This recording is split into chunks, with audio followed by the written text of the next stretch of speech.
Sılını bir tordaşlık sanıp kettik dedi ya. Ökes o şütpürme. Ulas bir makal temsil değişip bakmam da. Makul deyişip bakılı. Kondık ne? Men başta birini dep bakay. Muştun okşaştırak makal temsil değişip bakılı. Beşine men deyme ahırını sıl çurla. Makul. Başta men beşini başlap bir ya. Ama şu jiraktaki tukallarının çay paylarından yakındaki hoşlarının wifi'ları yakşı. Yani ben beşini başta sıl aygın düşürem la. Makul. Pişakni dostunu sal. Ağrını sayanı sal. Veyranım, sersanım, ştoda. Van Ho'nun diginini kıl. Kıyığını kımma. Veyranım, sersanım. Sevir kıysan. Sevri kıysan soğuttuğunu mu tatıp alıdı? Derdodan oldum ben veyranım.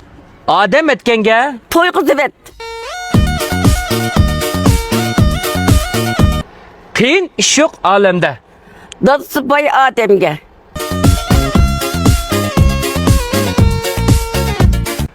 Cahanni tuman bastı.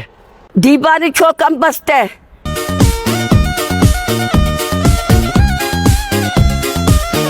Bəxit keledi nereden?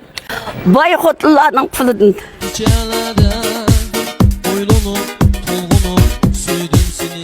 Capa tatmay halavet yok. Caba tasama halavet yok. Süygü üçün köplər çəkdim cəvri capa. Besip düştü aşk zarını. Bökürgen luğunun avazı.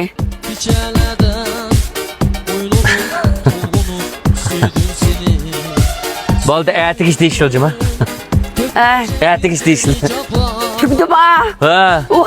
Bilmemdi ba? bilmedi. O yanı değil yana. Yak boldu ben teslim. O yanımda Sılbek çok ya. kaldı. Sılbek yaman kella. Veyran